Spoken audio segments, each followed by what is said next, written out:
i7 ગુજરાતનો અવાજ। નમસ્કાર દર્શક મિત્રો, i7 ન્યૂઝ ગુજરાતીની સાથે હું છું આપની સાથે પાયલ બામભણિયા। તો જોઈએ આજના મહત્વના સમાચાર। સંતરામપુર તાલુકાના મોટી સરસણ પ્રાથમિક શાળામાં બાળ કલાકાર મેળાનું આયોજન।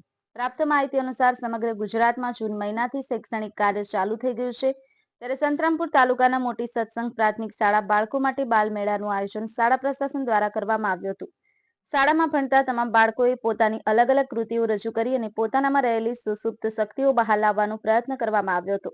સરકાર દ્વારા પણ દિન પ્રતિદિન બાળકો ઉત્તમ પ્રકારનું શિક્ષણ મેળવે અને ભવિષ્યમાં સારા નાગરિક બને, સ્વનિર્ભર બને એવો પ્રયાસ કરતી હોય છે, ત્યારે મોટી સરસણ પ્રાથમિક શાળામાં બાળકોને ઉત્સાહિત કરવા માટેના ભરપૂર પ્રયત્ન કરવામાં આવી રહ્યા છે। આ કાર્યક્રમમાં શાળાનું સમગ્ર સ્ટાફ જોડાયો હતો। શાળાના આચાર્ય દ્વારા આખો કાર્યક્રમ કરવા બદલ શાળા પરિવારનો આભાર માન્યો હતો। Nitin Patel, i7 news Gujarati, Santrampur.